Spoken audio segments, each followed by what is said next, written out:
It was more than 150 years ago that Abraham Lincoln signed the Pacific Railway Act of July 1st, 1862. That created the original Union Pacific Railroad. With the historic stroke of a pen, the stage was set to open the American West to settlers, and in the process, unite the continent with the driving of the Golden Spike here in Utah. The Union Pacific ruled the rails through the 20th century, engineering some of the largest steam locomotives ever built, and they were built specifically to handle the steep, graded mountains of the West. You think about the moment of the driving of the Golden Spike 157 years ago, and that's a piece of American history and a piece of Union Pacific history. And so when it came time to decide what we're going to do big, to celebrate a big anniversary, what more are you going to do than bring back and refurbish this big boy locomotive?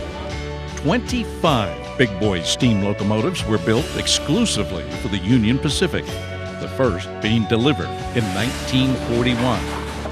Now, only 7 remain intact, and they're on display around the country, while the last running big boy, number 4014, made its historical refurbished debut just last week. The Big Boy is the world's largest operating steam locomotive, 7,000 horsepower, 600 tons, and 134 feet long, 17 feet tall. It's just a massive power plant designed specifically for one purpose, and that's to haul massive tonnage from Ogden, Utah, right where we are, and working its way into Green River, Wyoming. But it's legendary in terms of what it was able to do and the horsepower and the dependability that it had when they were in service from 1941 until 1959. Big Boy 4014 ran for an astonishing 18 years of service with a travel distance of more than 1 million miles. And finally, it was given retirement in 1961.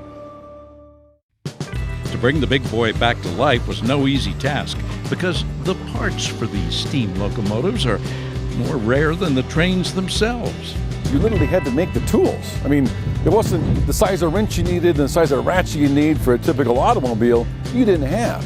And so, A, you had to make your tools, and B, you had to make many of the products that going into it, from the pistons on through. So a lot of things we had to handcraft ourselves to make this work. So that's why there's a map there to say how to do it, how we think we're going to do it. It improvised a lot along the way, but you'll see it chugging down the track today. We've been rebuilding this locomotive a little over 2 years. I have a team, there's 9 of us, and we've been toiling away for a little over 2 years on this locomotive. We're a very small, hand-picked elite crew. So we operate the locomotive, we rebuild the locomotive, we do all aspects of the servicing or any maintenance needs that it has when we're out in the field is handled all by us. The building of the railroad and the Big Boy contributed to the massive growth that Utah faced in the 20th century, with Ogden being one of the main stops on the journey west. To celebrate, Union Pacific brought the Big Boy and historic locomotive 844 together in Ogden to commemorate the Golden Spike and the uniting of America. The governor and others celebrated this historic moment, speaking about the power of uniting the nation through the railroad.